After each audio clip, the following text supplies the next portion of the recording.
rupa atau gambar atau gambaran. Arti yang kedua, gambaran yang dimiliki orang banyak, baik pribadi, perusahaan, organisasi, atau produk. Lalu kita sekarang belakangan ini sering dengar kata pencitraan, dari kata dasar citra. Pencitraan itu adalah proses cara membentuk citra mental pribadi atau gambaran sesuatu atau penggambaran. Di zaman sekarang banyak orang, biasanya politikus, terutama di masa kampanye, melakukan pencitraan. Dengan cara kampanye disertai memberi sumbangan, misalnya. Atau foto. Kalau kakak abang lewat jalan tol, itu suka ada gambar baliho besar sekali. Ada gambar cewek itu, entah anggota DPP atau anggota DPD.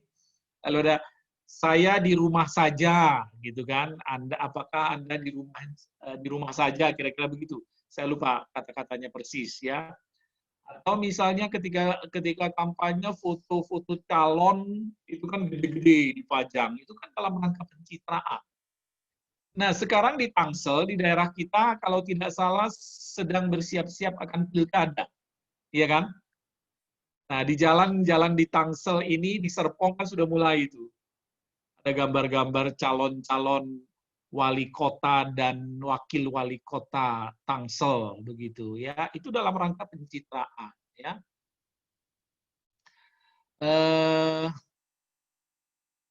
Iya, yang kedua, kampanye memberi sumbangan foto, slogan, yel-yel, ada yel-yelnya, lalu bikin acara yang melibatkan banyak orang, panggung, dangdutan, dan sebagainya, ya, dan lain-lain. Nah, perusahaan melakukan pencitraan melalui iklan produk. Ya kan, kita bisa ingat atau sebuah produk itu laku tidaknya bergantung pada banyak hal. Salah satunya iklan. Siapa bintang iklannya, bagaimana kemasannya, lalu bentuk iklannya juga bisa berpengaruh. Kalau iklannya menarik bisa diingat orang gitu. Dulu beberapa tahun yang lalu selalu ada lomba iklan terbaik, ya kan? Jadi ada iklan-iklan produk dalam negeri yang bisa memenangkan penghargaan sebagai iklan terbaik. Bagaimana dengan kita orang Kristen?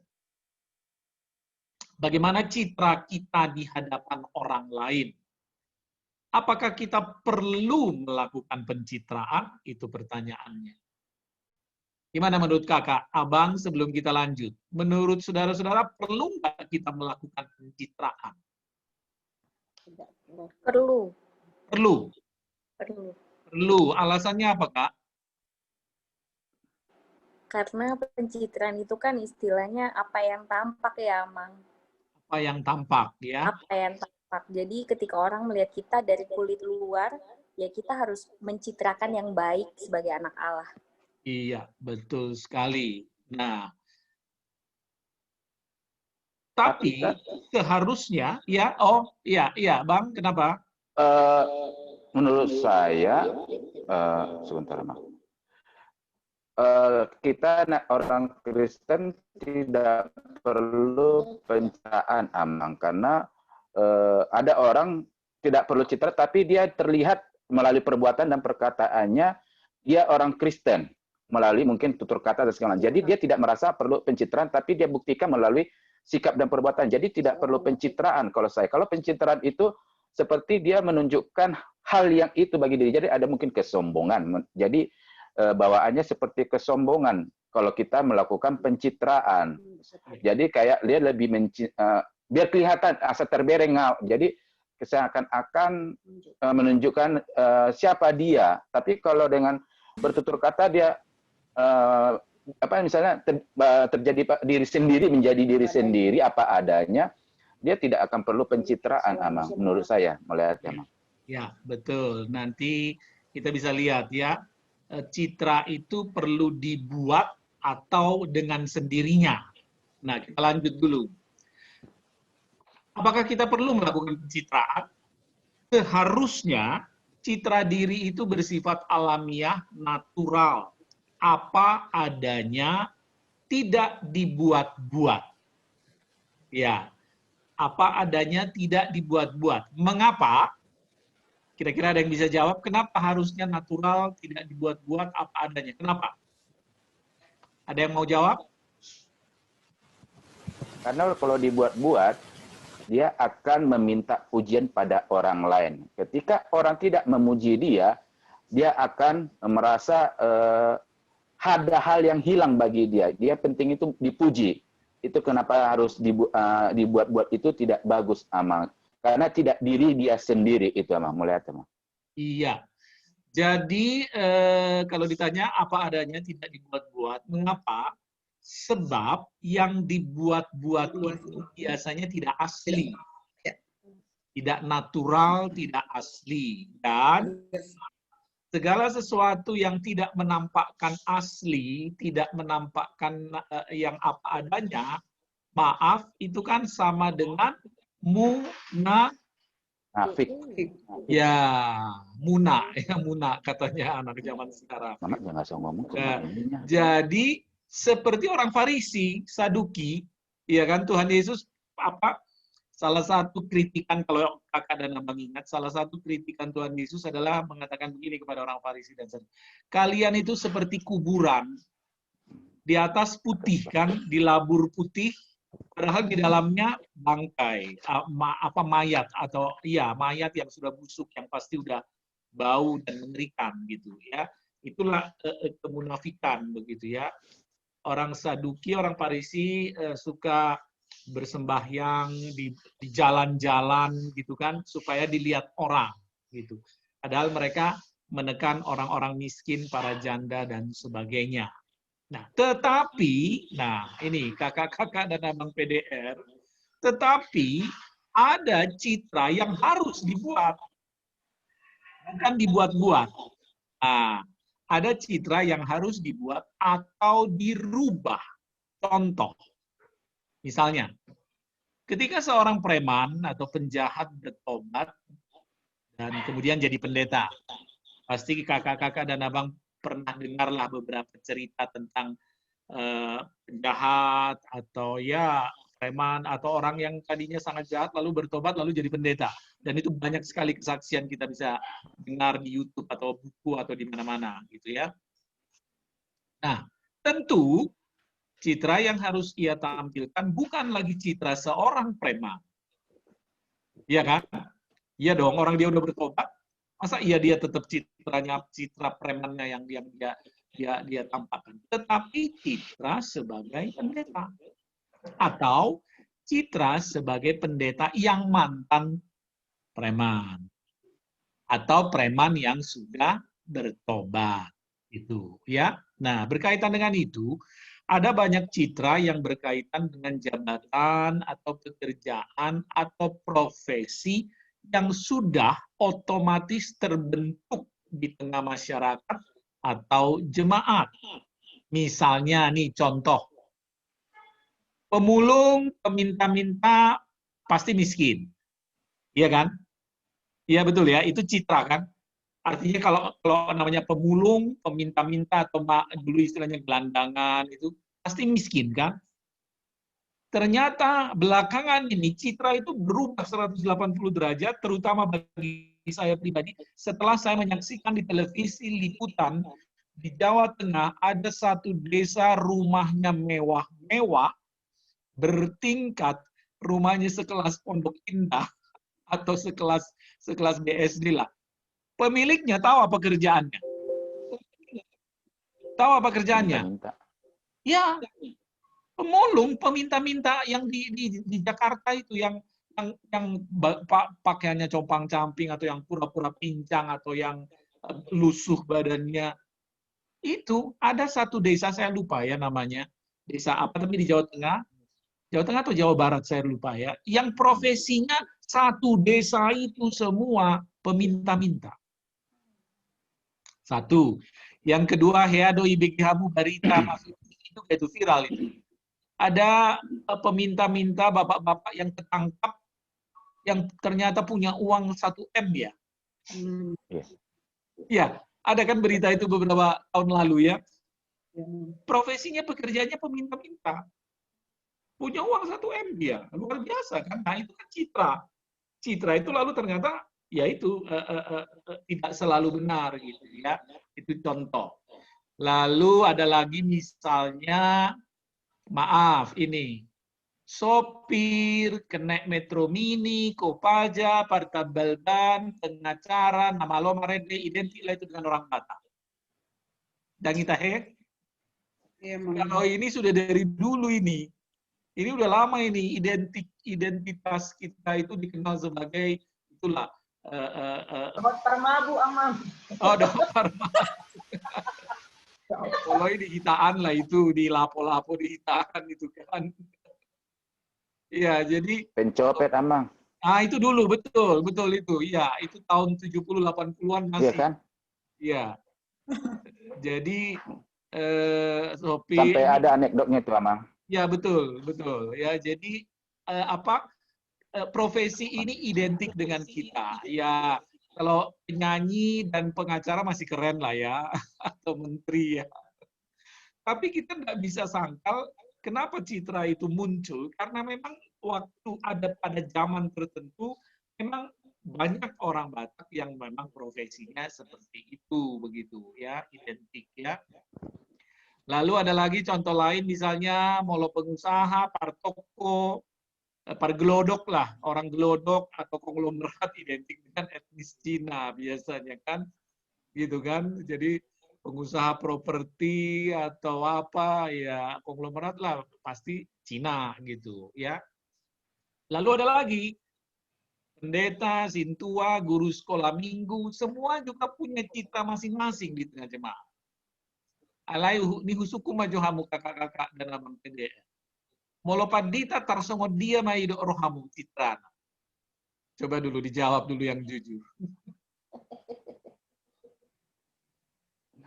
Silahkan kakak dan abang. Kalau pendeta itu menurut kalian citranya, image kalian bagaimana? Rambutnya rapi. Itu rambutnya dong. Itu, Amang. Jadi kalau misalnya gondrong, dan suman padita, gejang ubu na ina. Oh iya teh. Iya, itu, Amang. HP Tuhan Yesus gajang dobu nah. Ah, Imam. Permain fisik. Terus apa lagi? Ada yang lain? Marjas. Marjas. Oh itu teh. Jadi kalau misalnya merkaus-kaus sedang suman pandita, merkaus-kaus. Tanda do kamu pandita daw, wala na marjas do kamu, inasongon jika. Lambok makatay. Kan so ini do kanaman. Oh, itu ya, lambok makatai. Waduh, wah, berat itu. Ada lagi yang lain? Sederhana mungkin namanya. Sederhana. Sederhana. Oh, sederhana. Jadi pendeta nggak boleh lah ya cincinnya kayak Hotman Paris lah ya. Iya, maksudnya persepsi orang tentang pendeta kalau dia pakai mobil Alphard nih ya. Wow, gila pendetanya pakai Alphard, gimana tuh gitu ya? Itu kan persepsi jemaat biasa ya, Mang? Iya. Jadi apalagi mereka pakai setelan tuh branded. Oh gitu. Ya itu artinya orang, kalau saya pribadi mungkin seringkali juga ya maksudnya itu seringkali jadi gambaran tentang kok pendeta mewah banget ya. Itu menurut saya Amang ya. Iya. Karena menurut saya ketika pendeta, menurut saya, maaf kalau salah, mereka akan mencoba menahan diri dari tidak menggunakan hal-hal yang terlalu mewah. Karena mereka harus memberikan contoh mengenai ya kekristenan itu bukan hidup yang mewah seperti itu. Itu ya. Ya. Padahal pendeta GBI, mercy loh. Iya kan? Ah, Pendeta iya, GBI, Betul, Amang. wah kemana-mana bukan hanya mercy, pakai bodyguard. Dari jas nilainya aja kelihatan kalau yang Iya. ininya, Amang. Pernah lihat nggak Pak ini Pariaji, Pak Pariaji. Gendong kemana-mana? Oh itu bodyguardnya di belakang. Iya. Iya. Tapi bukan bermaksud menjudge ya, tidak. Tapi itulah Iya. citra itu memang ya, kita nggak bisa. Citra itu kan terbentuk image ya, jadi kesan kita atau berdasarkan pengalaman kita atau berdasarkan apa yang kita lihat, kita alami dan kita baca, kita dengar gitu kan. lalu itu membentuk citra. Ada lagi yang lain? Sering memberi nasihat dengan mengutip kata Nats, Amang. Oh, sering memberi nasihat dengan mengutip ayat Alkitab, begitu ya. Oke. Ada yang udah penasing? Kalau saya Mang melihat yang rapi, penampilannya rapi, bicaranya sopan atau jadi panutan gitu ya, dan apa namanya, menyampaikan sesuatu itu harus memilih-milih bahasa gitu ya, jangan seperti kita sehari-hari gitu loh Begitu ya. penyampaiannya. Asal bumi ya. Jadi berarti bahasa roh lah ya mungkin ya. Jangan dong. Iya. Bicaranya harus sopan. Apa halak bata songgak do gugu suara nomor waktu Asing nggak ngomong gugu. Oh, itu teh. Iya. Oke, iya. Jadi itulah citra kita. Bisa macam-macam, bisa berbeda-beda. Demikian juga Sintua, ya. Kenapa kita juga tentu punya citra. Nah, itu berkaitan juga makanya kalau ketika web kita cari Sintua, kan biasanya dipilih nih siapa calonnya gitu kan. Siapa yang pantas jadi Sintua. Itu berbagai aspek ya. Lalu misalnya PDR atau GSM, guru sekolah minggu misalnya, citranya biasanya yang suka anak-anak atau yang sering kanak-kanakan atau yang suka dengan dunia anak-anak gitu. Dan banyak lagi hal-hal yang lain. Ya. Nah, itulah citra. Citra itu image atau kesan ya orang pada umumnya tentang diri kita atau diri seseorang. Nah, yang terakhir, bagaimana citra diri saudara sebagai orang Kristen? Ini ada beberapa jawaban bisa kita berikan nanti dalam diskusi ya. Yang pertama saya hanya kasih jawaban pada mulanya manusia diciptakan menurut rupa dan gambar Allah. Itu citra itu. Itu image manusia. Dan itu yang pertama-tama, yang nomor satu, yang paling utama di dalam Alkitab, di kitab Kejadian. Lalu yang kedua, ketiga, dan seterusnya apa? Nanti kita bisa diskusikan bersama.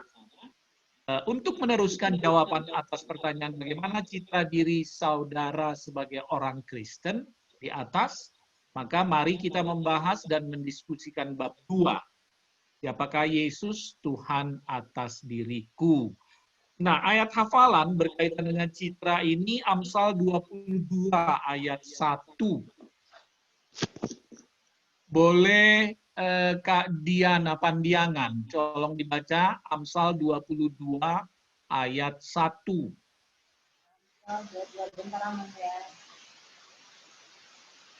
Amsal 22 ayat 1. Iya. Oke. Nama baik lebih berharga daripada kekayaan besar. Dikasihi orang lebih baik daripada perak dan emas. Ya. Nama baik lebih berharga daripada kekayaan, daripada emas, perak. Nah, nama baik itu citra. Iya kan? Nama baik itu citra. Pencitra apa citra? Jadi citra kita kalau kita baik itu akan banyak yang suka, kesannya juga akan baik, begitu ya. Ya orang akan banyak suka. Nah, terutama dalam konteks kita sebagai orang Kristen, kalau kita citranya baik, maka orang pun bisa jadi dapat berkat melalui kebaikan kita. Jadi kalau kira-kira dalam bahasa sederhana, bahasa Bataknya, kalau kita baik itu orang akan berkata, tadado PDR nih HKBP serpong bah inatai. Nah itu. Tadado PDR amatai gitu ya. Jadi bagus kan citranya.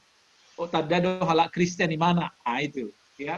Jadi itulah maunya kita dalam kehidupan kita sebagai orang Kristen. Oke, untuk menjawab pertanyaan bagaimana citra sebagai orang Kristen, nanti kita bisa jawab mungkin di akhir pembahasan. Ya? Amang, Kalau hasangapan itu sama dengan citra nggak, Amang? Hasangapon itu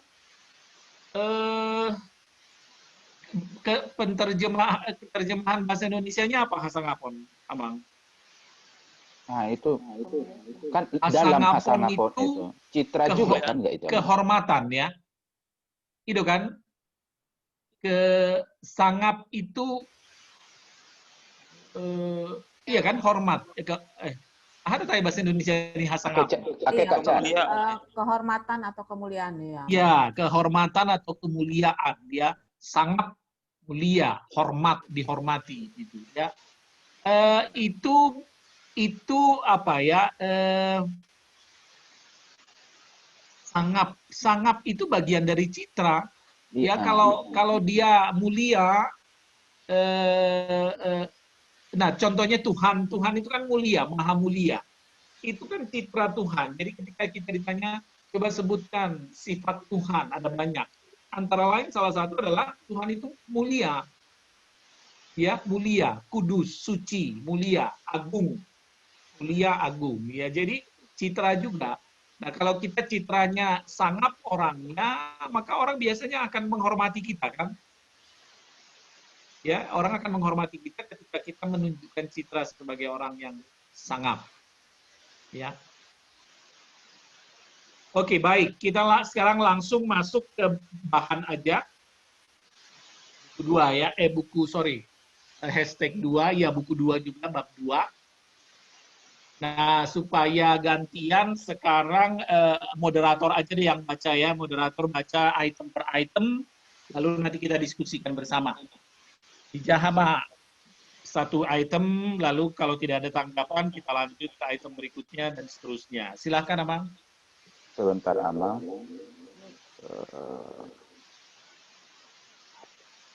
Gali Alkitab, yaitu di Yohanes 7 ayat 53 sampai Yohanes 8 ayat 11. Ayat 1 sampai 6a. Situasi seperti apa yang diperhadapkan orang-orang Farisi kepada Yesus? Ayat 1 sampai 5. Sorry, Bang. Ya, Bang. Kan, Amang? Mulai halaman 14. Sorry, Amang. Target. Anggota mengerti bahwa karya Kristus dalam hidup menjadi dasar citra diri, bukan dari hal-hal lain seperti orang tua, teman, lingkungan, dan lain-lain. Anggota memiliki citra diri yang benar di dalam Kristus. Anggota menyadari sebagai ciptaan baru, sepatutnya menyerahkan seluruh aspek kehidupan kepada Yesus. Ya, sampai di sini, sampai di sini jelas, Kakak dan Abang, ada yang mau ditanggapi atau ditanyakan? Jadi targetnya ini ya, target dari bab 2, ya kalau dalam bahasa ininya tujuan instruksionalnya gitu kan, targetnya ini yaitu mengerti karya Kristus dalam hidup menjadi dasar citra diri, ya citra diri, kita tadi bahas citra, bukan dari hal-hal lain seperti orang tua, teman, lingkungan, dan lain-lain. Lalu anggota memiliki citra diri yang benar dalam Kristus, lalu anggota menyadari sebagai ciptaan baru. Nah ini, ciptaan baru, menyerahkan seluruh aspek kehidupan kepada Yesus. Jelas ya? Jelas ya? Oke, kita lanjut. Silakan, Amang. Evaluasi. Evaluasi membahas proyek ketaatan di minggu yang lalu. Iya, sampai di sini. Ada yang mau bahas atau ada yang mau sharing gimana? Proyek ketaatan kita minggu lalu apa ya? Membaca Alkitab, saat teduh, berdoa setiap hari. Baca Alkitab. Iya. Bagaimana Kakak dan Abang? Ada yang sudah atau sudah disampaikan kira-kira bagaimana respon anak-anak KTB? Kalau saya tadi Amang udah ini kan adik-adik kelas 7 sama 8 ya Amang ya. Jadi tadi ambil komitmen itu dari antara semua ini mana yang kalian mau lakukan dalam minggu ini. Jadi yang kami ambil, jadi saya coba tanya satu-satu. Kebanyakan mereka itu ya yang bolong-bolong masih saat teduh, berdoa, apalagi baca Alkitab rutin tiap hari ya. Cuma dari semua itu mereka milih mau coba berdoa selama 1 minggu ini nggak putus gitu berdoa. Lalu ya udah kita coba minggu ini kita doa pagi dan malam 2 kali sehari. Nah lalu minggu depan kita review sama-sama. Cuma saya tekankan, saya bilang kakak nggak akan minta pertanggungjawaban kalian. Ini adalah hubungan kalian dengan Yesus.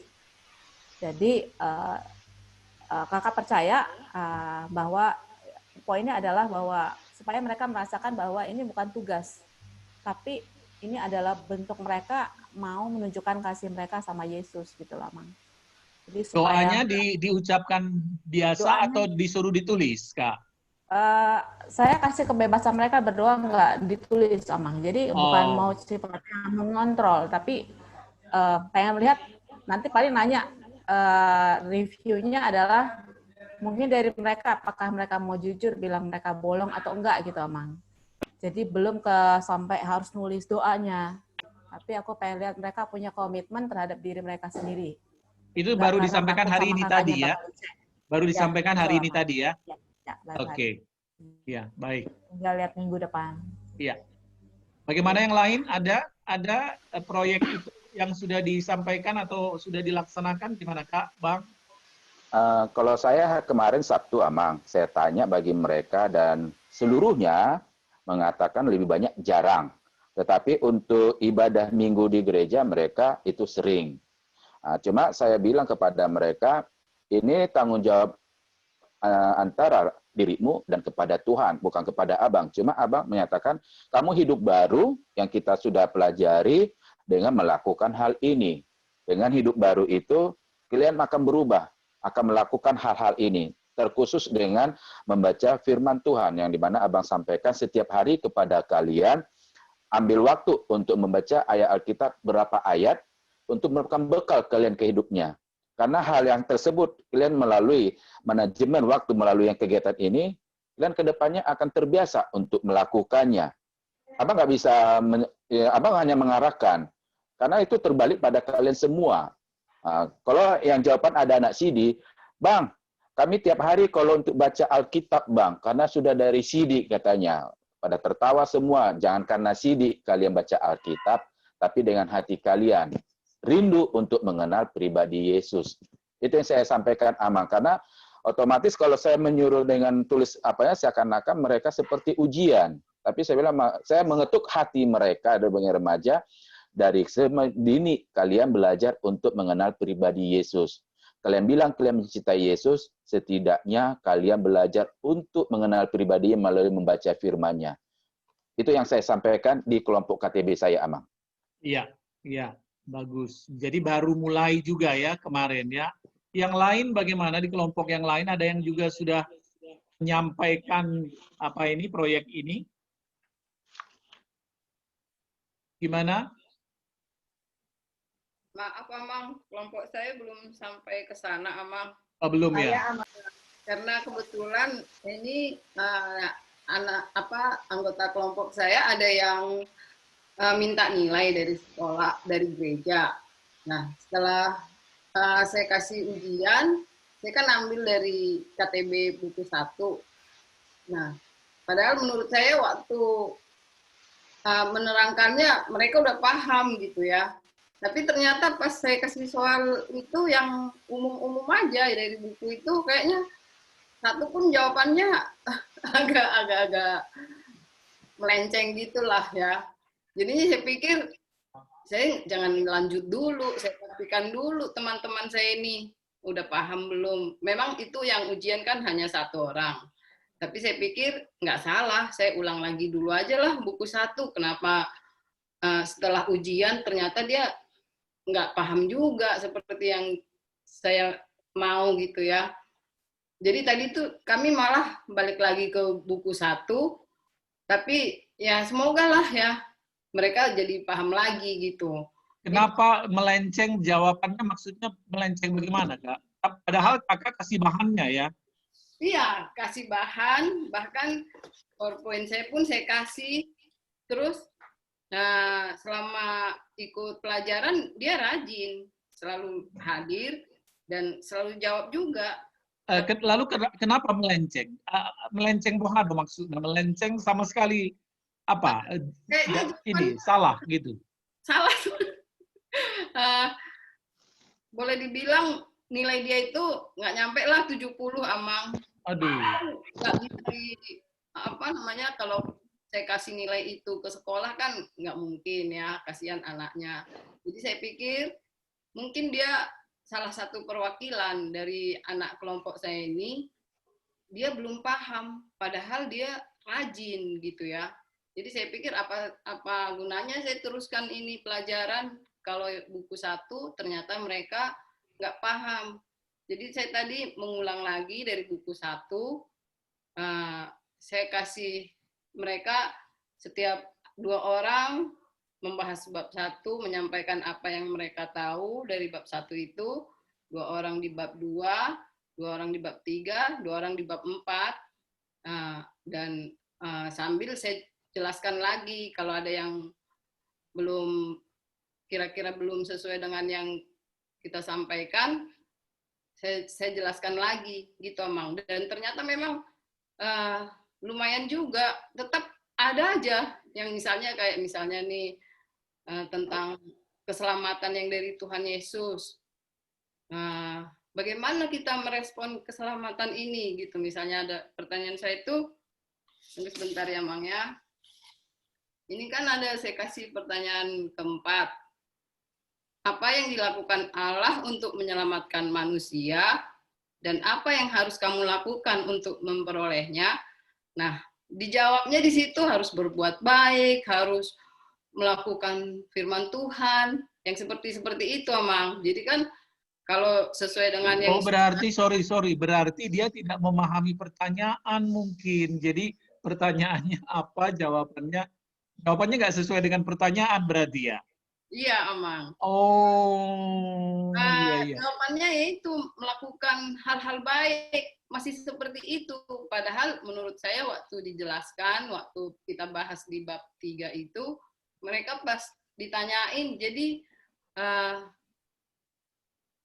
ini apa yang harus kamu lakukan untuk memperoleh anugerah itu gitu ya. Dia jawabnya harus berbuat baik. Nah, padahal waktu kita menjelaskannya dia udah tahu, percaya kepada Tuhan Yesus, misalnya seperti itu.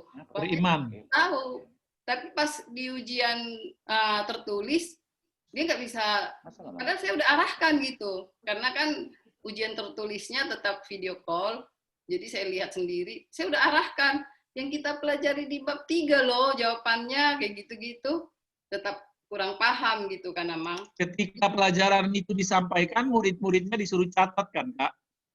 Dicatat dan... artinya seharusnya mereka baca lah ya catatannya ya. Nah, itu dia, Mang. Jadi saya pikir, saya nggak apa-apa, kita lambat. Yang penting kalian paham dulu deh yang kita udah pelajari di bab 1. Jadi saya belum sampai ya, Mang, ke... Oh, gitu. Oh, iya deh. Oke. Yang lain ada yang sudah sampai ke ini, evaluasi di halaman 14 ini? Nah, baik. Kalau yang belum nggak apa-apa ya. Berarti ada. Siapa?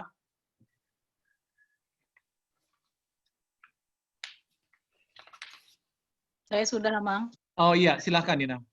Iya, jadi tadi kita sudah membahas sampai ke yang pertama kita tanya dulu frekuensi kegiatan mereka kan, dari beberapa kegiatan yang dicatatkan di buku Yesusisme itu, beberapa kegiatan saat teduh dan segala macam memang hanya ada 1 anak dari 8 anak tadi yang hadir yang mengatakan bahwa dia selalu tiap hari mengadakan saat teduh bersama, ini yang paling bagus, bersama bapak dan ibunya, bapak dan mamanya.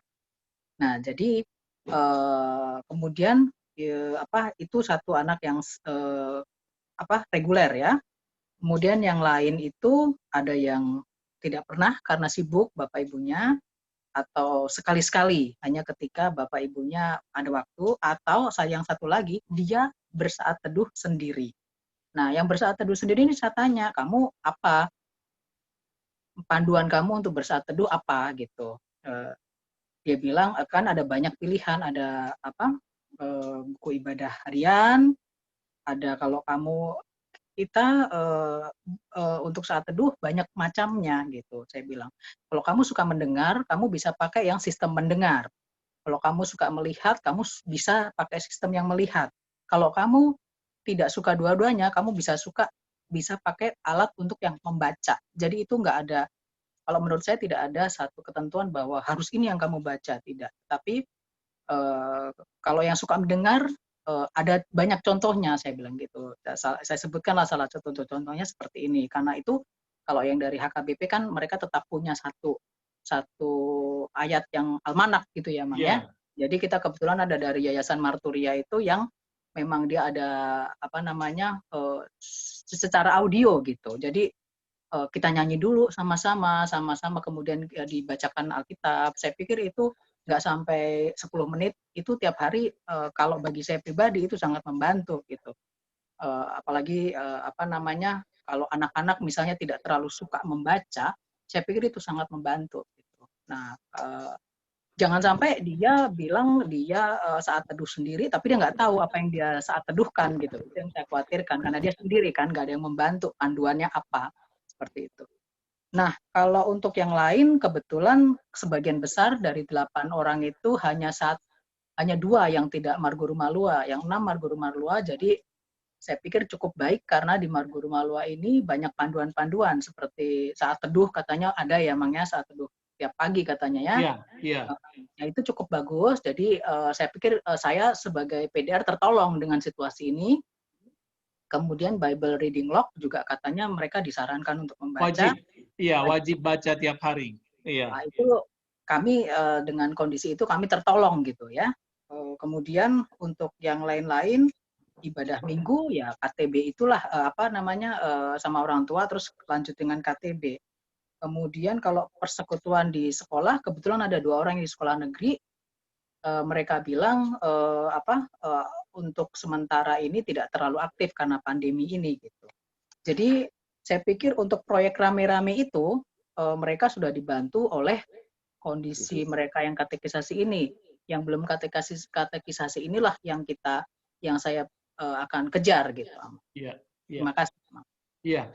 Jadi begini, seperti pembicaraan kita minggu lalu, salah satu kendala adalah kontinuitas itu kan, kita khawatirkan itu kan kemarin, konsistensi dan kontinuitas kalau baca Alkitab gitu. Malah kita minggu lalu mengaku, ayo kakak-kakak PDR emang siapa yang bisa tiap hari gitu. Jangan ke KTB, murid KTB dulu deh, kita dulu gitu. Nah, ini salah satu memang program kami dari pendeta-pendeta untuk Guru Malua tahun ini. Jadi agak beda memang, Alkitab dibagi di awal, jadi bukan di akhir. Bagus. Jadi dibagi di awal, lalu ada kewajiban membaca. Jadi ada paling tidak ada yang pertama rasa keterikatan dan tanggung jawab karena dia terima Alkitab yang khusus kan dari gereja gitu kan. Bukannya mereka nggak bisa beli, mereka bisa beli dengan orang tuanya gitu. Tapi kita kasih di gereja, ini loh Alkitab dari gereja, kamu baca tiap hari. Ya, itu memang sesuatu yang kita bisa inilah, artinya nyambung kan antara PDR dengan Guru Malua dalam hal itu. Nah, salah satu mungkin kita tidak mungkin memang memantau mereka tiap hari, kecuali kalau kakak dan abang bersedia tiap hari telepon, sudah satu belum, baca belum. Nah, kalau yang tiap hari kita masih bisa mungkin tanya, renungan harian tadi baca apa? Paling tidak kita kalau dia baca BIH, kan BIH kita bagi semua kan, seluruh jemaat kan, ya. Artinya kita juga pakai itu. Nah, kalau kita cek dia baca BIH enggak, kita tahu dong apa yang ayat hari ini misalnya gitu. Itu salah satu ya. Atau kalau sekali seminggu karena kita ketemu anak-anak itu sekali seminggu, bisa juga misalnya gimana perasaanmu berdoa selama seminggu ini, ya kan? Apa yang kau rasakan setelah berdoa, gitu. Atau kita juga bisa tanya, kalau kau berdoa, apalah yang kau doakan? Itu kan paling tidak dia lalu, oh iya ya, gitu. Jadi berusaha untuk apa, mengingat atau melakukan dulu, lalu mengingat, lalu ketika kakak dan abang bertanya, mereka akan menjawab gitu. Jadi artinya kita tidak waskat, pengawasan melekat tiap hari, tapi artinya supaya mereka tahu bahwa kita peduli gitu loh. Kita care juga sama mereka, bahwa mereka baca Alkitab itu memang perlu, memang baik, memang nanti sampai mereka bisa merasakan itu satu kebutuhan. Kalau sekarang masih bolong-bolong atau masih sering ini, ya kita apalah ya, wajar lah ya, karena awal butuh proses, butuh ini kan, butuh waktu membiasakan diri. Nah, tujuan kita di awal ini yang pertama adalah untuk anak-anak remaja adalah supaya mereka menyenangi dulu, menikmati dulu ya. Iya. Bahwa baca Alkitab itu menyenangkan kok, ada cerita-cerita yang menarik juga gitu ya. Lalu sesudah itu supaya mereka bisa juga membiasakan diri dulu. Mau melakukannya saja udah puji Tuhan kan, benar ya. Mau melakukannya saja sudah puji Tuhan, apalagi kalau rutin, kontinuitas. Itu ya. Jadi hal yang baik saya pikir kita sudah mulai bersama-sama, kita tentu berharap akan semakin meningkat anak-anak kita remaja melalui KTB ya. Oke, dilanjut. Oh iya, Kak Diana, silakan. Tadi menyangkut yang kita bahas ini, tadi kan dari anak-anakku itu kan ada 6 orang yang hadir aman. 1 orang kan lagi ada urusan penting katanya. Jadi tadi dari yang komitmen ini kegiatan, sering, jarang, dan sama sekali itu, kebanyakan mereka itu kebanyakan sering berdoa. Pada Alkitab jarang, gitu namanya. Saat teduh tidak jarang, gitu. Semua rata-rata menjawab jarang.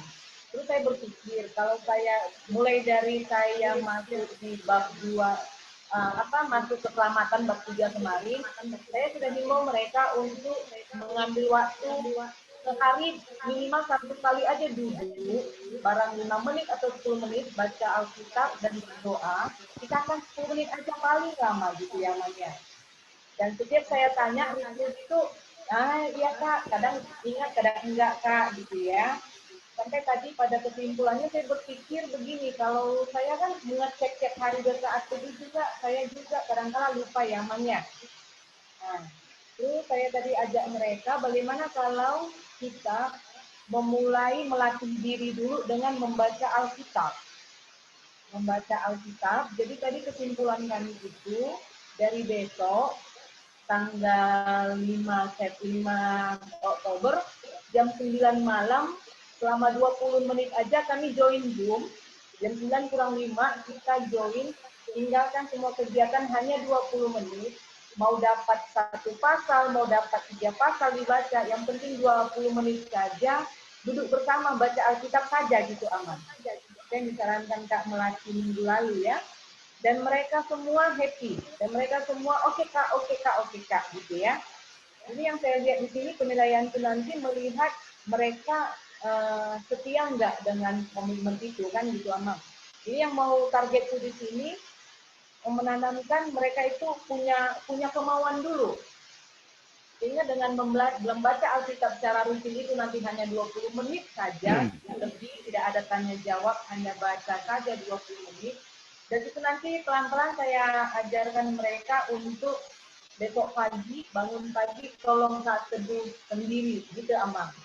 Jadi supaya membuat cinta dulu mereka akan megang Alkitab ini, gitu Amang. Dan tidak boleh pakai handphone, semua pegang Alkitab. Tapi sorry, jadi, 20 menit nggak kepanjangan itu Kak, nggak kelamaan. Gimana? Nah tadi saya tawarkan 10 menit, mereka bilang kecepatan. Oh gitu ya. Oh bagus lah kalau gitu. Setengah jam aja Kak, katanya kan, setengah jam. Terus saya bilang, kalau setengah jam kelamaan. Iya. Kalau udah setengah jam Kak. Aku yang ngantuk nanti. Karena saat teduh aja kadang-kadang hanya 5 menit bisa kok. Kalau saat teduh kan itu sudah dengan nyanyi, baca BIA, nyanyi, lalu doa 5-7 menit lah. Iya. Nah, jadi, Iya. jadi tadi itu kita, saya minta 10 menit baca beberapa pasal dapat, ya segitulah gitu ya Mania. Jadi tidak kita target, misalnya malam ini setiap pertemuan harus dapat 10 pasal atau 5 pasal, tidak. Makanya saya minta on time, dan hostnya itu saya minta ganti-gantian Amang. Jadi saya udah buat jadwal. Jadi hari Senin nanti hostnya si Grace, jam 9 kurang 5 sudah mulai masuk, jam 9 teng harus mulai gitu kan. Dan mereka setuju semua. Saya minta 10 menit, mereka bilang kecepatan Kak, 15 menit, setengah jam aja dia bilang. Terus 15 menit, kecepatan Kak. Ya udah 20 menit ya, 20 menit. Jangan sampai ngantuk nanti kalian bacanya. Kan gitu amannya. Iya. Mudah-mudahan aman, kita doakan supaya Iya, kita doakan sama-sama biar lancar. Belajar komitmen soalnya kan Amang, ini kan Betul. proyek rame-rame dan Betul. komitmen kan yang di belakang ini kan. Iya. Nggak di Starbucks kan, Kak? Hah? Nggak di Starbucks kan? Nanti ujungnya nanti bisa. Kalau udah aman saya undang di Starbucks nanti. Bisa kan Amang? Ya boleh gitu. Bandar Jakarta, KTP-nya boleh. Iya, nanti teman-teman yang lain tahu.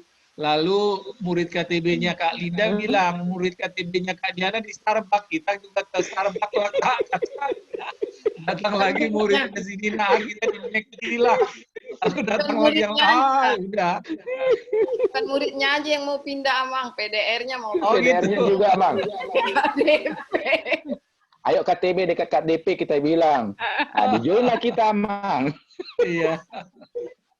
Iya, ada plus minusnya juga sih yang gitu-gitu ya. Jadi kita perlu juga menjaga yang lain kan ya, biar kita kompak sama-sama gitu ya. Oke, masih ada lagi yang lain yang tentang ini proyek kita yang minggu lalu? Atau yang lain masih belum sampai ke situ mungkin? Belum ya? Oke, baik, bisa dimulai minggu depan lah ya, atau iya sesuai dengan jadwal ini masing-masing lah, kelompok-kelompoknya masing-masing ya. Baik, kita lanjut. Silakan Pak Moderator dibaca berikutnya. Pada suatu hari. Pada suatu hari, Dina malu sekali hari ini. Kemarin, ayah Dina menjemputnya sepulang sekolah dengan masih mengenakan seragam bengkel tempat ayahnya bekerja. Rupanya ada beberapa teman yang melihat dan mengolok-oloknya. Pantesan kamu hitam, Din. Pasti kecilnya ketumpahan oli di bengkel ya. Bahkan sahabat dekatnya Nadia ikut tertawa mendengar olokan itu. Dina sakit hati dan Nadia juga dengan ayahnya. Kenapa sih ayah tak mau bekerja kantoran saja? Sesal Dina dalam hati. Sementara itu Anton sedang kesal dengan Rudi. Waktu nongkrong di kantin tadi, Rudi lagi-lagi mengolok-olok rambutnya yang kribo di hadapan teman-teman yang lain. Apalagi tak ada Ruth yang sedang ditaksirnya.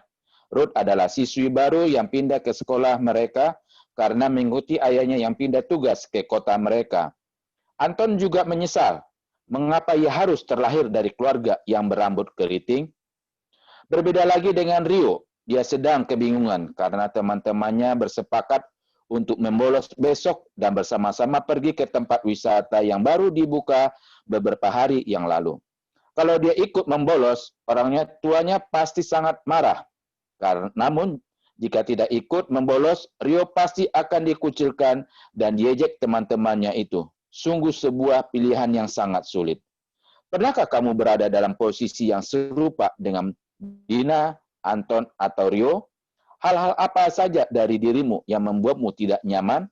Ceritakan. Ya, jadi ini mengajak atau mengundang atau meminta murid-murid KTB kita itu share pengalaman atau bersaksi ya. Nah, dari cerita pertama dan kedua, kita melihat mungkin ketika kita remaja kita juga pernah mengalami hal yang mirip dengan ini.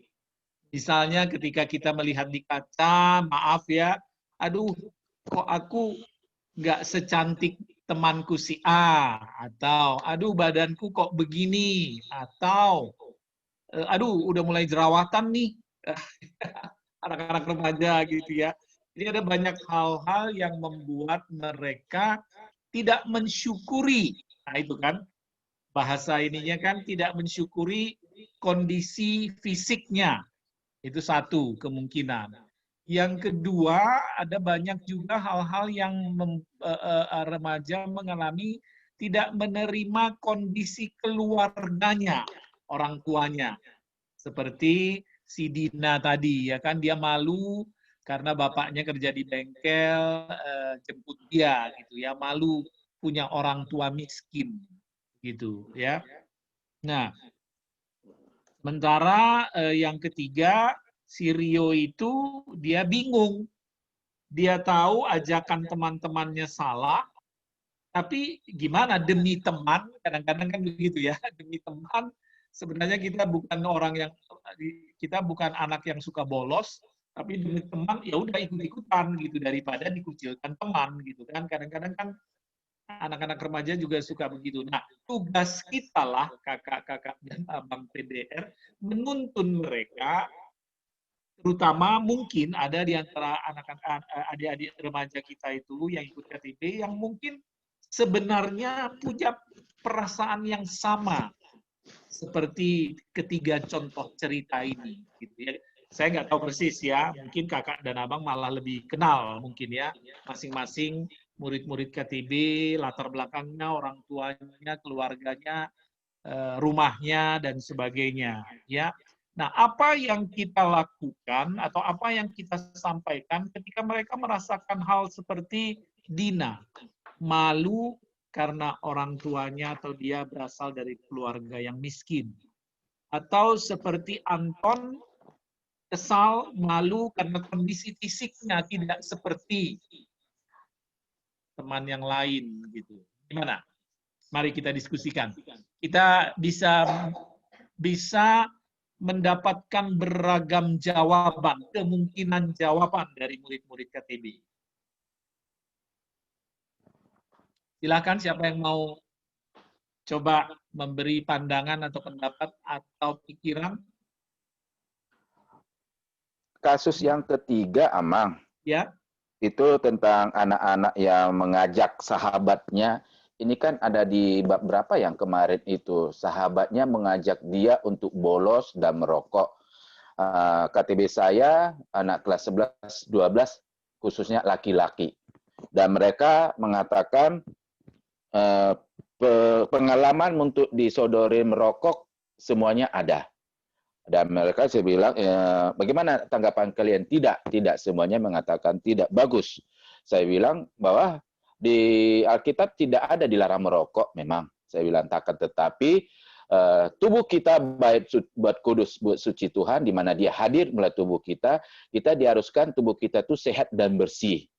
Berdasarkan itulah, karena kita tahu rokok itu mencemarin tubuh. Jadi kalian harus bisa menjaganya itu untuk kedepannya. Walaupun ada godaan yang setelahnya seperti membolos, kalian bisa membuat yang terbaik bagi kalian. Pilih teman yang untuk bisa membangun kalian, karena ada teman untuk berusaha menjerumuskan kalian. Jadi tergantung kalian memilih teman. Ini kasus berapa di buku 1, Amang. Itu yang kemarin kita bahas, ini ada di remaja KTB saya. Mau lihat ya, Amang? Iya. Yang lain, kakak, abang? Yang lain? Saya mungkin mau sharing tip, Amang. Jadi kalau kita ada kasus, mungkin salah satu tipsnya adalah kita terjun ke dalam masalah itu, gitu. Contohnya begini, contoh yang sudah lalu lah ya. Sebutkan dosa yang kamu lakukan dalam 7 hari ini, gitu kan. Ternyata ketika kita tanya, ketika waktu itu saya bilang kalian tulis sendiri dan kemudian kalian doakan bagaimana supaya itu tidak diulang-ulang lagi gitu kan. Cuman kan bagaimana saya mengontrolnya ini gitu kan. Jadi pada pertemuan berikut saya tanya, kamu udah ngerjain? Sudah. Dosamu ada berapa? Ternyata mereka malu mengatakan berapa dosanya itu. Jadi ketika itu saya terjun ke dalam masalah itu, artinya begini, kalau dosa saya 1 hari 3 kali, dan 1 minggu itu 21 kali, saya bilang gitu kan. Jadi mereka berpikir, loh, itu kakak PDR aja, saya saja dosanya banyak. Jadi ketika dia dengar kita saja yang maksudnya sudah punya umur yang lebih banyak dari mereka, dosanya lebih banyak, mereka jadi terbuka gitu loh. Jadi satu dosa dalam satu hari 3 dosa itu pun udah orang baik banget kan. Karena kan dosa kan bukan hanya kita mencuri, bukan hanya kita membunuh, tetapi marah, dengki, iri, itu pun udah dosa kan. Apa yang ada kita di pikiran kita yang jahat tetapi belum kita lakukan, itu pun sudah dosa. Jadi saya pikir 3 dosa sehari itu pun udah lumayan lah. Jadi saya bilang, kalau saya dosa saya 21 kali dalam seminggu. Kalian berapa? Baru pada ngomong, oh saya ada 14, saya ada 10, baru ngomong. Padahal mungkin sebelumnya dia sembunyiin gitu kan. Mereka merasa malu kalau ketahuan dosanya banyak. Nah, maksud saya di dalam kasus ini mungkin saya bisa kasih dari pendapat saya, kita bisa masuk ke dalam kasus ini misalnya. Dulu saya juga pernah loh seperti si Dina ini. Jadi ketika kita masuk ke dalam masalah ini, mereka itu menjadi lebih terbuka gitu loh, Amang. Jadi kita jangan merasa bahwa Dina ini jahat sekali dan saya nggak pernah sih seperti Dina ini gitu. Jadi seolah-olah kalau saya beranggapan bahwa Dina atau siapa ini, Anton atau satu lagi nih Rio, ini kok anak-anak yang jahat dan saya itu nggak pernah seperti itu. Itu membuat mereka merasa malu untuk mengutarakan apa yang sebenarnya dia mau utarakan gitu. Jadi ketika kita bilang bahwa saya sih dulu kayaknya pernah deh waktu SD itu saya bolos, tapi itu dulu gitu kan, seumur kalian. Tapi sekarang karena saya sudah semakin dewasa, nah saya tidak akan pernah melakukan itu lagi. Nah saya pikir trik-trik seperti ini itu membuat mereka terbuka untuk juga terbuka gitu. Nah, seperti saya bilang, pernah saya tanya ke mereka, apakah kalian berapa jam sih sehari kalian main games? Gak ada yang mau ngomong. Tapi saya bilang, saya main games sehari sejam. Oh, kaget mereka. Loh, main games juga? Iya, saya bilang, saya main game. Saya suka main games. Tapi game saya, gamesnya orang-orang tua. Saya suka Candy Crush, seperti itu untuk melatih pikiran saya supaya saya nggak mudah lupa. Nah, setelah saya ngomong gitu, baru mereka ngomong, oh iya saya suka apa sih, Mobile Legend, apalah, semualah mereka bilang, barulah keluar gitu. Jadi kita mungkin mancing dengan sikap kita yang serupa dengan mereka gitu. Jangan, kalau saran saya ini jangan menganggap bahwa kita anti dengan si Rio, kita anti dengan si siapa ini, semua anak-anak ini gitu. Jadi ketika kita mengatakan bahwa dulu pun saya begini, tetapi saya sekarang tidak lagi, saya pikir itu membuat mereka menjadi lebih open lah sama kita. Jadi mereka nggak malu ngasih tahu apa yang dia lakukan, karena oh dia juga pernah kok, cuman sekarang aja dia udah bertobat. Gitu kan. Itu aja, Mang. Makasih, Mang. Tadi crash di ojek ya, Kak? Oke. Ada lagi? Silakan. Amang, Apa saya yang ada. akan- Oh iya, silakan. Tapi mohon maaf sebelumnya, Amang, saya nggak bisa nyalain cam karena signal di rumah lagi jelek banget. Mohon Oh maaf iya. ya, Amang, tidak bisa menunjukkan wajah.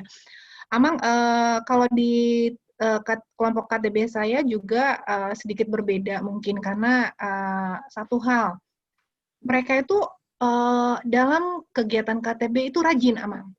Cuman satu hal yang buat mereka itu mereka malu berbicara di Zoom atau di pertemuan kita. Contoh kasus kayak tadi, Amang, masalah komitmen dari diri dia dan komitmen bersama. Kita udah punya komitmen dalam artian gini, Amang. Minggu depan akan kita sepakati komitmen kita untuk bersama, komitmen bersama itu. Tetapi mereka bilang, Kak, saya malu bilang begitu. Mereka malu bicara di video call. Jadi kita punya kesepakatan setiap kali ada hal yang mungkin akan disampaikan itu, mereka akan sampaikan japri ke saya. Contoh kasus tadi, Amang. Jadi kita sepakat, oke, kalau adik-adik semua malu, memang mereka bilang malu, Amang. Jadi bukan karena diam semua, tidak malu kali, Kak.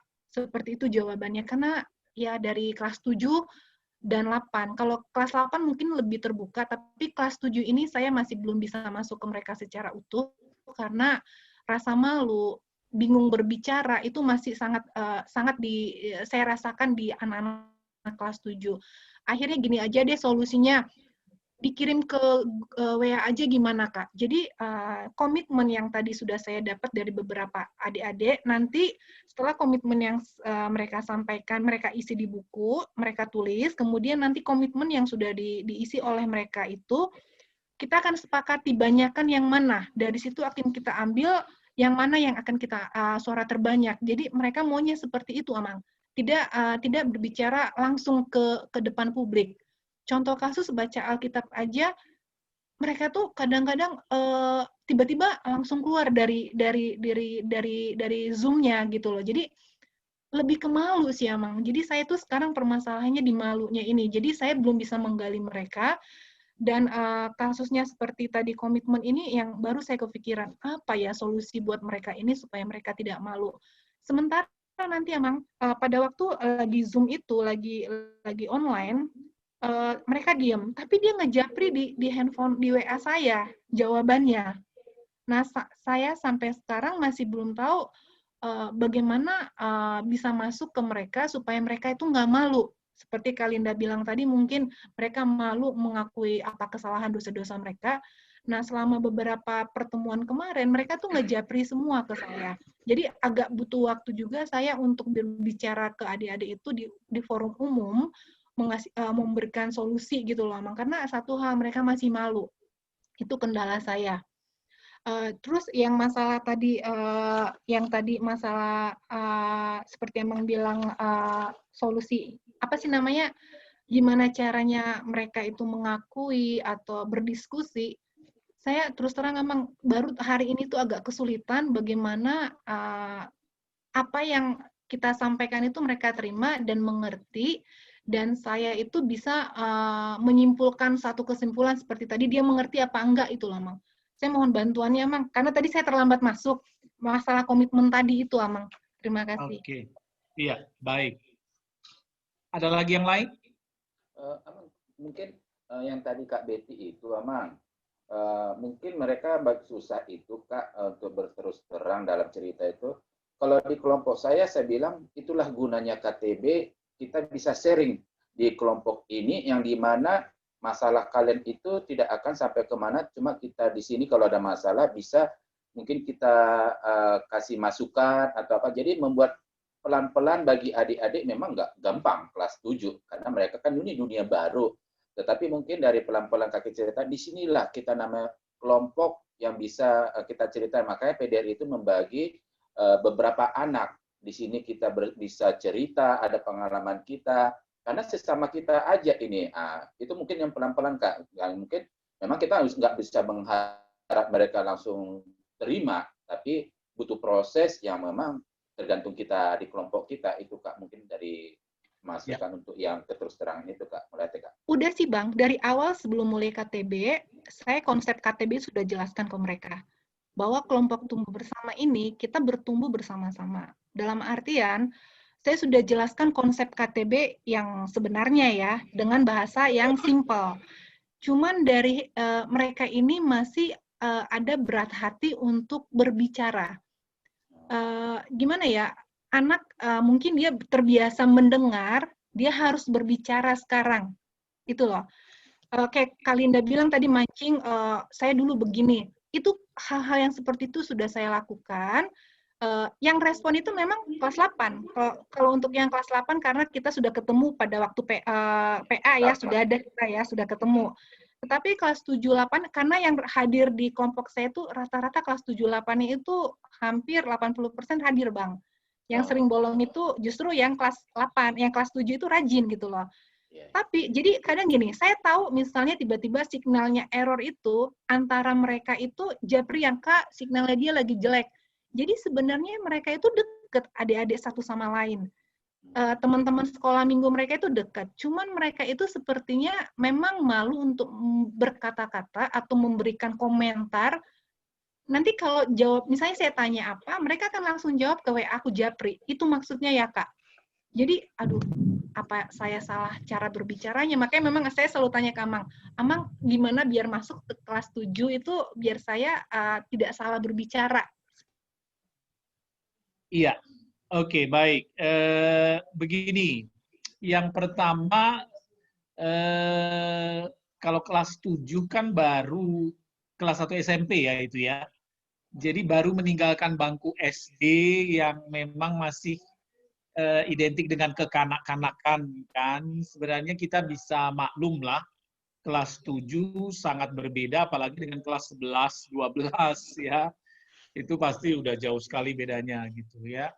Itu satu, kita memang perlu kesabaran, perlahan-lahan membiasakan mereka untuk boleh berbicara di depan umum, walaupun memang melalui Zoom, tapi karena ada banyak orang kan bayangan mereka ini didengar teman-teman, banyak yang denger nih gitu kan ya. Jadi dari sisi usia kita bisa memaklumi itu ya. Tapi saya pikir ada satu hal yang positif. Positifnya apa? Kalau mereka tidak berani berbicara dalam tanda kutip ya, tidak berani di depan umum pada waktu KTB, tapi mereka mau menjapri, ya itu lebih bagus menurut saya, patut dihargai itu. Ya, itu sesuatu yang baik daripada enggak sama sekali. Iya kan? Udah datang enggak, japri enggak, tiap hari ditelepon atau tiap mau KTB di WA atau apa, jawaban juga enggak, atau jawaban seperti muridnya siapa itu, iya kak katanya, tapi pas waktunya nggak nongol dia, ya kan, janji tapi nggak datang. Jadi saya pikir itu hal yang patut dihargai gitu ya. Masih mau japri berarti dia mau terbuka. Kalau komitmen tadi gimana, Mang? Kalau komitmennya berdasarkan itu boleh nggak, Mang? Ya bisa juga dengan japri. Yang penting komunikasinya terjalin ya. Iya kan, kalau dia masih mau berkomunikasi kan berarti dia masih menganggap kakaknya sebagai kakak pembimbing pendamping remaja gitu ya. Jadi dia masih mau menjapri, itu menurut saya bagus itu ya. Artinya ada ikatan dong, ada ikatan, dia berarti mau. Dan itu sebenarnya sudah satu komitmen atau pra-komitmen itu kalau dia masih ini ya. Jadi ada komunikasi, itu saya pikir sesuatu yang baik ya. Nah, kenapa nggak dijapri juga soal komitmennya, Kak? Bisa juga. Tidak harus di depan semua, mungkin ya satu-satu juga gitu ya. Dibimbing untuk berkomitmen, saya pikir. Soal malu bicara di depan umum ya biasalah, kita apalagi kelas 7 ya. Kelas 7 ya. Ya. Pikir itu sesuatu yang bisa kita maklumi lah. Nah, lalu soal yang tadi ya, ini ada 3 kasus ini. Dina malu karena orang tuanya, Anton malu karena fisiknya, Rio bergumul antara mengikuti teman atau punya keputusan pribadi sendiri. Nah, yang pertama kakak dan abang harus kita sadari bersama, remaja sering berpikir pendek. Iya kan? Karena itu, pertama-tama kita bimbing mereka untuk berpikir panjang. Maksudnya apa ini, Abang? Berpikir pendek, berpikir panjang. Berpikir panjang itu adalah konsekuensinya di kemudian hari apa? Contoh, misalnya muridnya Bang Roni tadi misalnya merokok, gitu kan? Kita tidak ini ya. Jadi sama seperti kepada anak-anak sekolah minggu kan, atau anak-anak kita di rumah, kan secara psikologi selalu dikatakan jangan terlalu sering pakai kata jangan. Iya kan? Unang tusan, unang tuson, unang manjakit, badabuan non, unang sokonon, tersulat di tamnon, unang alangi hacitan butuh hama, unang semua unang. Gitu kan. Jadi apa yang kita ini kan dalam kerangka berpikir panjang, kita mungkin bisa sampaikan, Bang atau Dek, kalau kau merokok, nanti dan itu jadi kebiasaan dan kau tidak bisa stop, nanti paru-parumu, nah, iya kan? Nanti paru-parumu yang rusak, paru-parumu yang sakit, gitu. Atau kita bisa juga misalnya, Bang atau siapa gitu, atau Tugar atau siapa namanya kan, coba Boydo, siapa tahu ini ya, kalau misalnya Bang Roni pas juga ngerokok gitu misalnya, atau ada bungkus rokok, boleh sekali-sekali dibawa bungkus rokok. Coba kau lihat dulu gambar yang di rokok ini, kan ada kan gambar itu kan, yang ininya di sininya berlobang itu. Lalu ada tulisan, pasti ada ya tulisan itu ya, peringatan. Ada tahe, rokok membahayakan wanita hamil, itu tahe. Iya, pokoknya ada lah itu ya, dan bisa menyebabkan kanker begitu kan. Nah, kita bawa bungkus rokok itu, lalu kita suruh dia baca. Coba lihat apa ini yang tertulis di sini. Jadi halus kan bahasanya kan. Ya kan, tidak jangan, nggak boleh, jangan. Jadi itulah kita ajak dia berpikir panjang, karena remaja itu berpikir pendek begitu kan. Jadi apa manfaatnya? Apa sih manfaatnya kau bolos? Malah rugi kau. Sudah bayar, apalagi kalau sekolah swasta ya, dibayar orang tuamu, uang sekolah mahal masa kau bolos. Nah, gitu misalnya. Jadi ada hal-hal yang sederhana tapi masuk akal gitu, bisa diterima oleh adik-adik remaja itu ya. Lalu cara yang lain juga adalah bisa share pengalaman. Maksud saya begini, kita kan juga pernah remaja kan? Saya tanya dulu, siapa yang nggak pernah remaja ini? Kakak-kakak PDR abang-abang. Pasti semua pernah remaja. Jadi share. Gitu. Artinya bahwa ini jadi kalau kita men-share, memposisikan diri kita sejajar dengan mereka, seperti mereka gitu, mereka biasanya akan lebih dekat dan menjadi terbuka. Iya kan? Kan itu yang kita butuhkan, keterbukaan itu. Jadi misalnya kakak dulu pernah juga remaja kayak kalian, pernah juga sih misalnya diajak teman-teman bolos, cuman ya pernah sekali waktu ikut, tapi sudah itu kapok deh, cuman sekali-sekalinya pengalaman begitu. Karena kenapa Kak? Karena, nah lalu kita jelaskan, ya masa udah bayar uang sekolah, masa malah ditinggal-tinggal kan? Aku sendiri yang rugi, aku nggak mau aku rugi, karena itu menyangkut masa depan. Nah, panjang kan? Jadi bukan hanya mau seneng-senengnya doang sama teman-teman, itu pendek. Tapi kalau kita aku rugi, masa depanku itu menyangkut di situ, itu kita ajak mereka berpikir panjang begitu ya.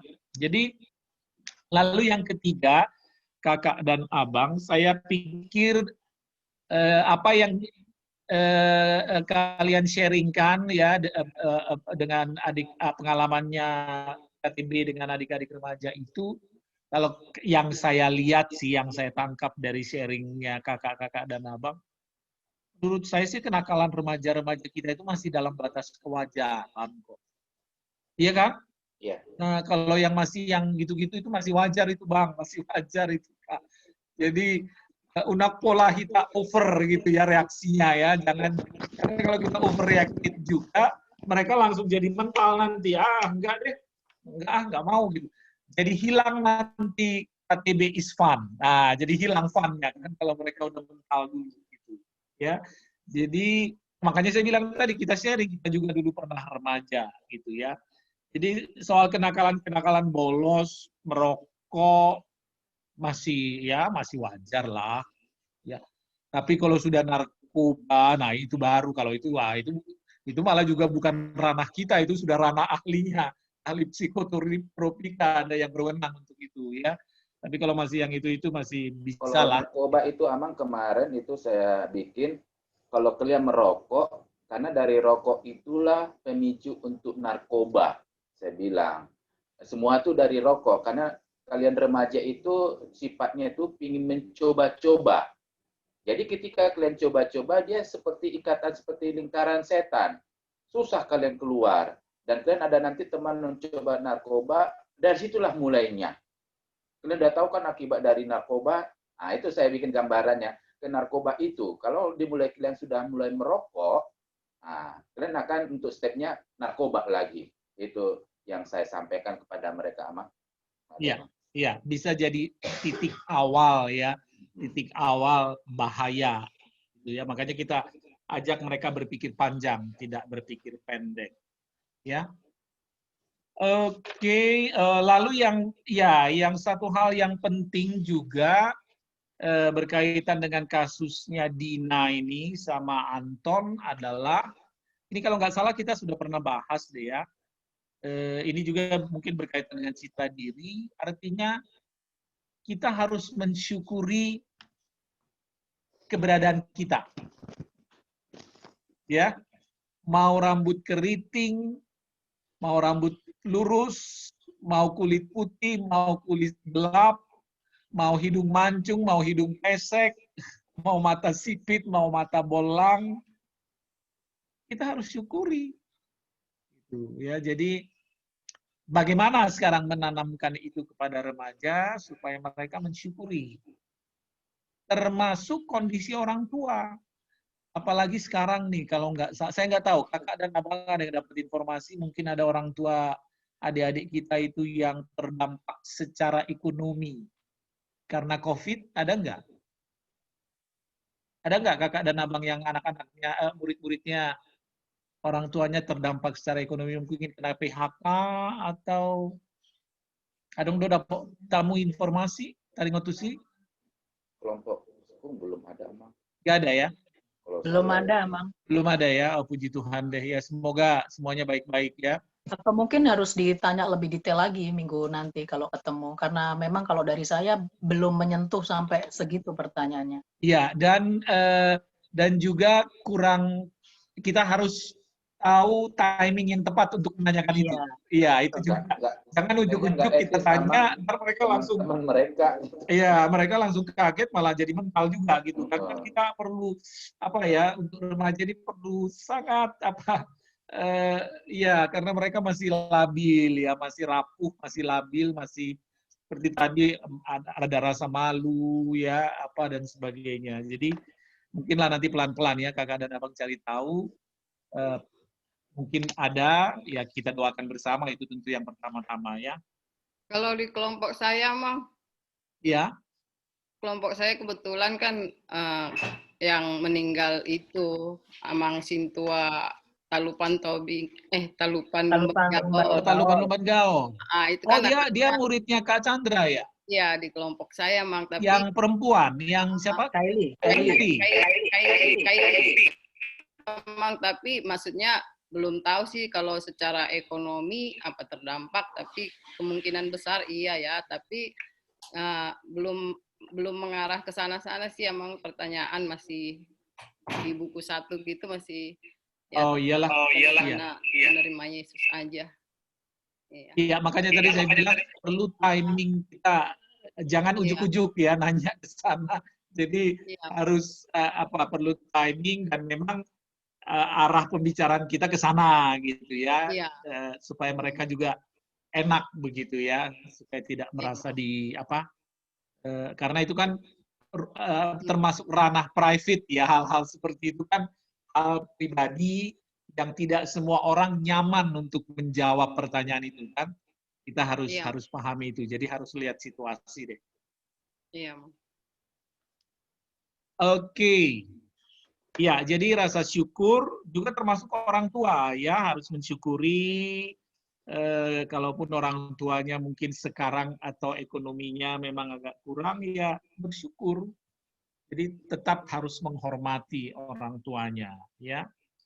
Nah, nanti pasti ketika kakak dan abang pernahkah kamu berada dalam posisi yang serupa, lalu jawabannya bermacam-macam, nah kakak dan abang sudah siap merespon jawaban-jawaban mereka itu ya yang penting ya. Oke, kita lanjut, Bang Roni. Gali Alkitab ya, Mang? Ya, mungkin dibaca dulu itu Yohanesnya. Gali Alkitab Yohanes 7 ayat 53 sampai Yohanes 8 ayat 11. Mungkin boleh diminta tolong salah satu kakak atau abang yang lain. Oke, Bang Ferdinand, coba dibantu Bang, dibaca Bang. Oke, Bang. Sebentar ya. Yohanes 7 ayat 53 sampai Yohanes 8 ayat 11. Firman Tuhan, lalu mereka pulang masing-masing ke rumahnya. Tetapi Yesus pergi ke Bukit Zaitun. Pagi-pagi benar ia berada lagi di Bait Allah dan seluruh rakyat datang kepadanya. Ia duduk dan mengajar mereka. Maka ahli-ahli Taurat dan orang-orang Farisi membawa kepadanya seorang perempuan yang kedapatan berbuat zina. Mereka menempatkan perempuan itu di tengah-tengah, lalu berkata kepada Yesus, Rabi, perempuan ini tertangkap basah ketika ia sedang berbuat zina. Musa dalam hukum Taurat memerintahkan kita untuk melempari perempuan-perempuan yang demikian. Apakah pendapatmu tentang hal itu? Mereka mengatakan hal itu untuk mencobai dia, supaya mereka memperoleh sesuatu untuk menyalahkannya. Tetapi Yesus membungkuk lalu menulis dengan jarinya di tanah.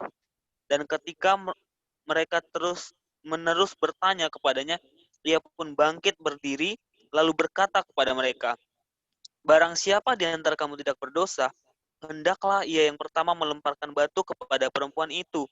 Lalu ia membungkuk pula dan menulis di tanah. Tetapi setelah mereka mendengar perkataan itu, pergilah mereka seorang demi seorang. Mulai dari yang tertua, akhirnya tinggallah Yesus seorang diri dengan perempuan itu yang tetap di tempatnya. Lalu Yesus bangkit berdiri dan berkata kepadanya, hai perempuan, di manakah mereka? Tidak adakah seorang yang menghukum engkau? Jawabnya, tidak ada. Tidak ada Tuhan. Lalu kata Yesus, aku pun tidak menghukum engkau, pergilah dan jangan berbuat dosa lagi mulai dari sekarang. Demikian firman Tuhan. Ayat Ya, 1 sampai saya yakin 6a. semua sudah sangat paham, sangat kenal dengan cerita ini, ya. Ya, oke. Jadi kita tidak perlu bahas ayatnya, ya. Kita bahas pertanyaannya aja. Silakan, Bang Roni. Situasi seperti apa yang diperhadapkan orang Farisi kepada Yesus? Ayat 1 sampai 5. Ya, siapa yang mau jawab? Silakan.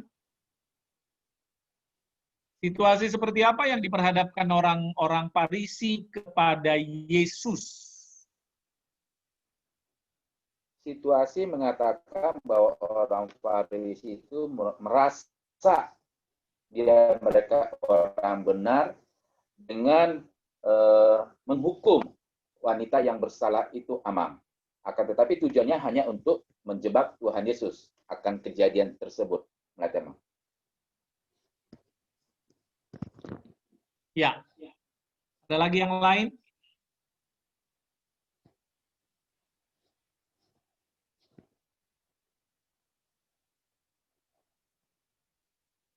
Baik, ya.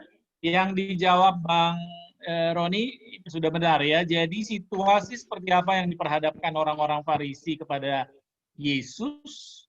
Jadi maksudnya itu untuk apa itu ya? Situasi apa? Jadi situasinya yang mencobai, tujuannya mencobai atau menjebak. Iya kan? Kan tujuan mereka bawa perempuan itu kan ke depan Yesus untuk mencobai, dan pekerjaan Farisi dan orang-orang Saduki, imam-imam kan selalu kapan ini Yesus salah ngomong, wah mereka mau serang gitu. Kapan Yesus salah bicara, mereka akan serang. Nah ini juga mereka berharap begitu, gitu kan? Gimana nih nanti kita akan serang gitu. Karena di balik punggung, di tangan mereka masing-masing sudah siap dengan batu, ya kan? Nah, akhirnya Yesus jawab, mereka pergi satu-satu, ya. Jadi situasinya adalah situasi menjebak atau mencobai. Yang berikutnya,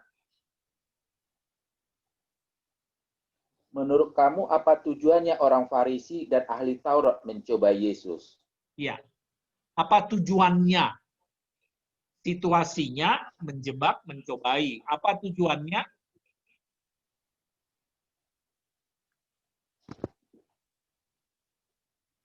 Ya, tujuannya untuk supaya Yesus menjawab dan salah dan dia layak untuk diajukan ya dianggap digugat pengajarannya, sehingga akhirnya dia mungkin dihukum seperti itu, Amang. Ya, untuk menyalahkan begitu ya, untuk menyalahkan. Salah itu ajarannya gitu ya.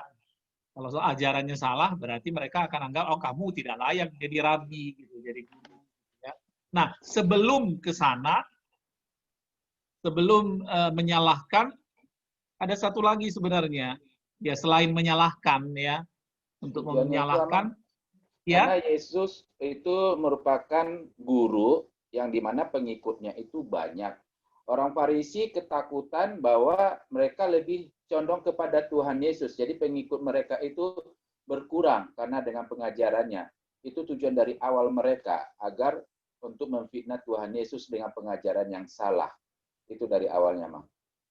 Ya, jadi mencari-cari kesalahan gitu kan ya, menyalahkan, lalu ajarannya salah, begitulah, ini nggak benar ini.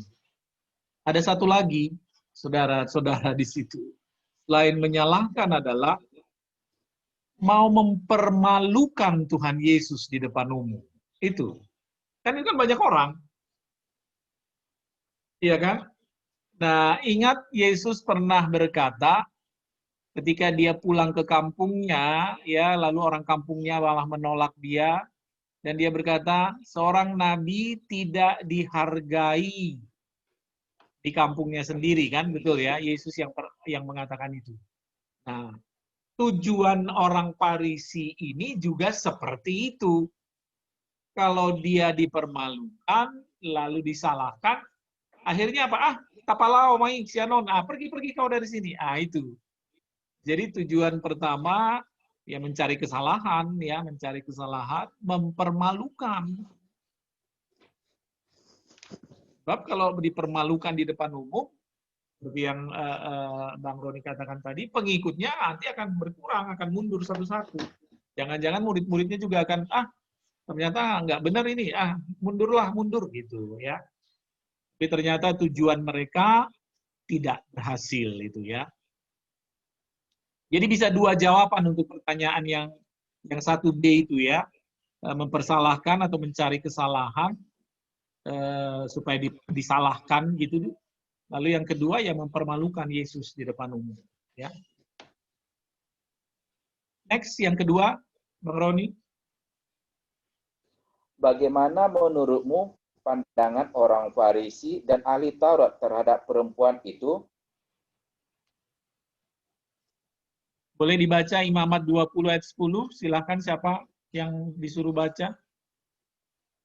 Oke, Kak Sildok, Kak. Tolong dibaca, Kak. Oke, sebentar ya, Bang.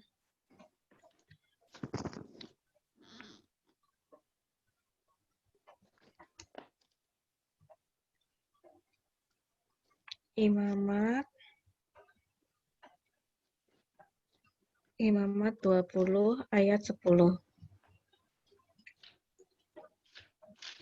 Bila seorang laki-laki berzina dengan istri orang lain, yakni berzina dengan istrinya sesamanya manusia, pastilah keduanya dihukum mati, baik laki-laki maupun perempuan yang berzina itu. Ulangan 22, Kak Melati.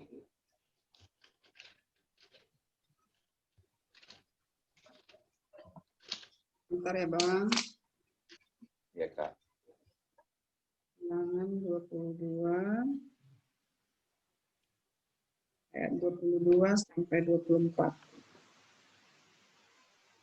Apabila seseorang kedapatan tidur dengan seorang perempuan yang bersuami, maka haruslah keduanya dibunuh mati. Laki-laki yang telah tidur dengan perempuan itu dan perempuan itu juga. Demikianlah harus kau hapuskan yang jahat itu dari antara orang Israel.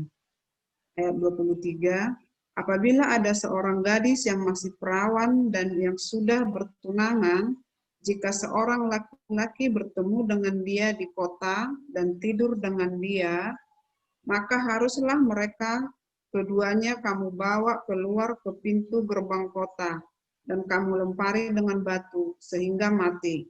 Gadis itu, karena walaupun di kota, ia tidak berteriak-teriak, dan laki-laki itu, karena ia telah memperkosa istri sesamanya manusia.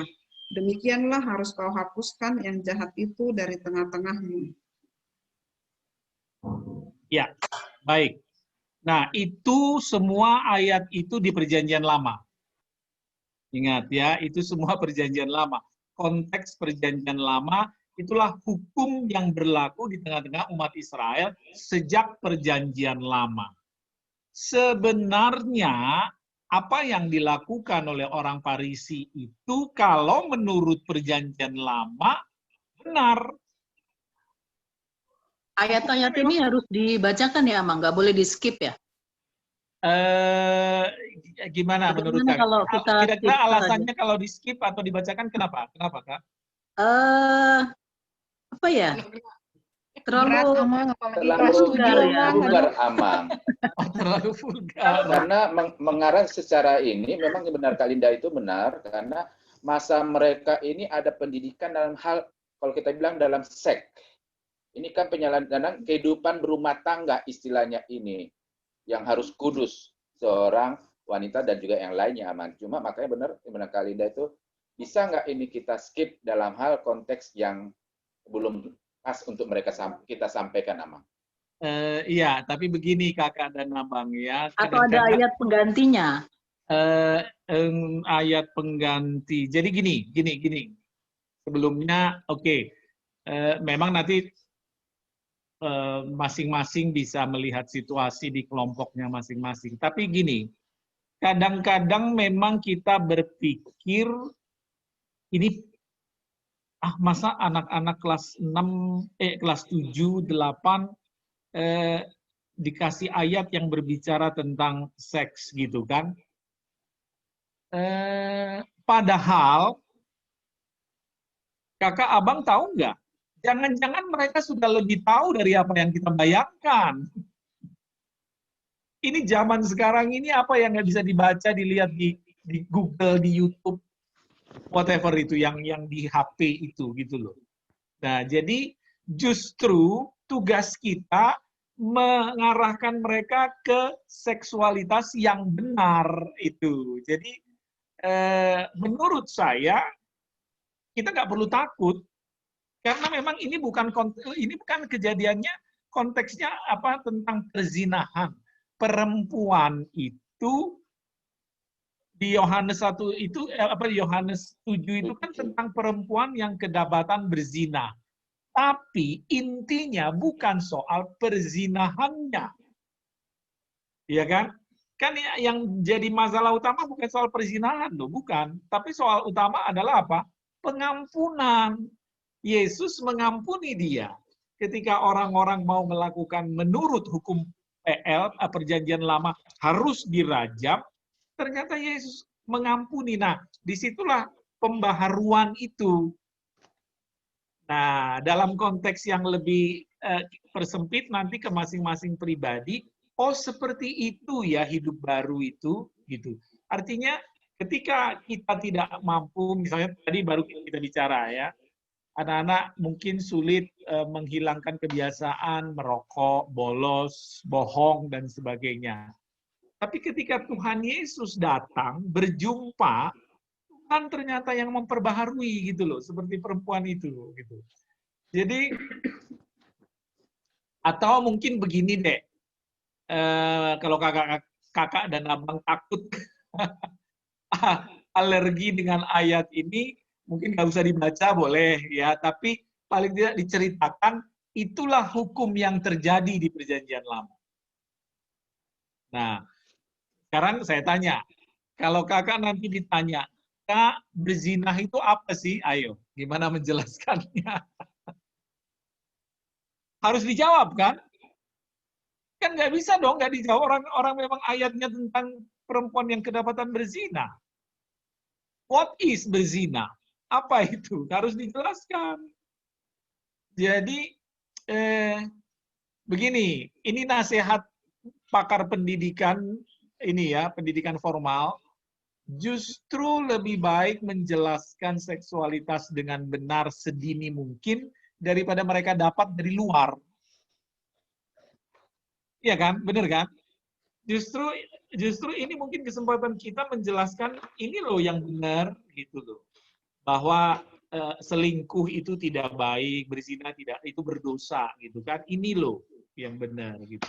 Jadi kalau saya dengar sih dari antara lain seperti Kak Seto tuh yang paling inilah salah satu tokoh pendidikan anak-anak kan pernah beberapa kali, ya nggak salah, kita perlu dari sedini mungkin menjelaskan hal-hal seksualitas, terutama maaf sekarang pelecehan anak banyak kan terjadi di mana-mana, benar nggak? Jadi penekanannya adalah supaya anak-anak terutama dia menghargai tubuhnya dan dia menjaga tubuhnya. Jadi supaya tidak gampang dipegang-pegang atau di apa gitu ya. Itu kan perlu juga itu ya. Malah kita kalau dari kita mereka dapatkan itu malah bagus gitu loh. Oh, ternyata agama itu atau gereja juga mengatur tentang itu gitu loh. Oh, ada aturannya ya, bahwa ini nggak boleh, bahwa itu nggak boleh gitu ya. Itu sih kalau saran saya, bagaimana kita membahasakannya dengan bahasa yang bisa dipahami, yang sederhana, yang tidak berkesan vulgar seperti kakak dan abang takutkan tadi ya.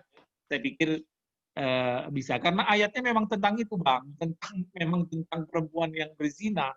Tapi sekali lagi, fokusnya bukan soal perzinahannya, tapi perjumpaannya dengan Yesus, dia beroleh pengampunan. Citra dirinya diperbaiki. Kan itu kan? Kan citra dirinya diperbaiki dari orang yang berdosa. Dan kalau kita ikuti cerita perempuan ini, ya selanjutnya walaupun tidak tertulis, tapi banyak penafsir mengatakan, dia menjadi pengikut Kristus yang setia sesudah itu. Ya, jadi ini soal citra diri tadi, ya, dia diperbaiki dan menjadi pengikut Kristus yang setia. Oke, baik. Jadi bagaimana menurutmu pandangan orang Farisi dan ahli Taurat terhadap perempuan itu berdasarkan imamat tadi yang sudah kita baca di sermon kita malam hari ini? Amang. Ya. Nah, orang Farisi ini pun kayaknya nggak fair juga ya, Mang. Kalau dari Imamat 20 ayat 10 sama Ulangan 22 ayat 22 sampai 24 itu, yang harus dihukum kan laki-laki dan perempuan itu. Ini yang ada hanya perempuan itu yang mereka bawa ke Tuhan Yesus. Itu kira-kira gimana itu ya, Mang ya? Perlu nggak itu ditekankan dalam anak-anak ini atau fokusnya ke pengampunan atau gimana, Mang? Iya, fokusnya ke pengampunan, Kak. Jadi bahwa citra dirinya sebagai perempuan yang berdosa diperbaiki, diangkat citra dirinya menjadi citra diri yang baik gitu ya, yang diampuni, dihargai dan dikasihi oleh Tuhan Yesus ya. Kalau soal laki-lakinya kenapa nggak dihukum itu soal yang lain. Nantilah kapan-kapan kita bahas, kita cari tahu kenapa laki-lakinya nggak dihukum. Nggak fair soalnya mereka ya, Mang ya. Iya. Oke, jadi jawabnya 2. Ya, bagaimana menurutmu pandangan orang Farisi dan ahli Taurat terhadap perempuan itu? Perempuan itu berdosa dan karena itu harus dirajam, dihukum mati. Dilempar batu sampai mati itu kan, dilempar batu sampai mati itu kan bahasa Indonesianya dirajam. Berdosa dan harus dirajam.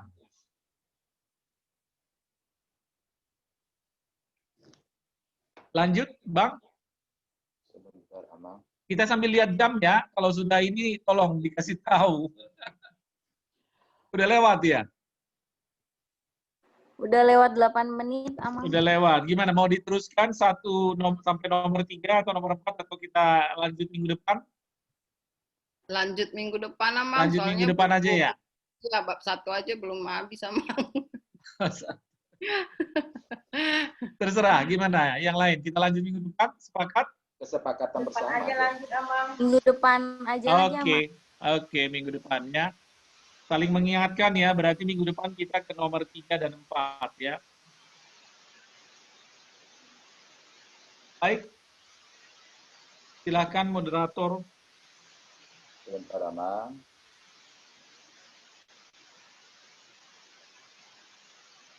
Kalau diskusi seru, jadi suka lupa waktu ya.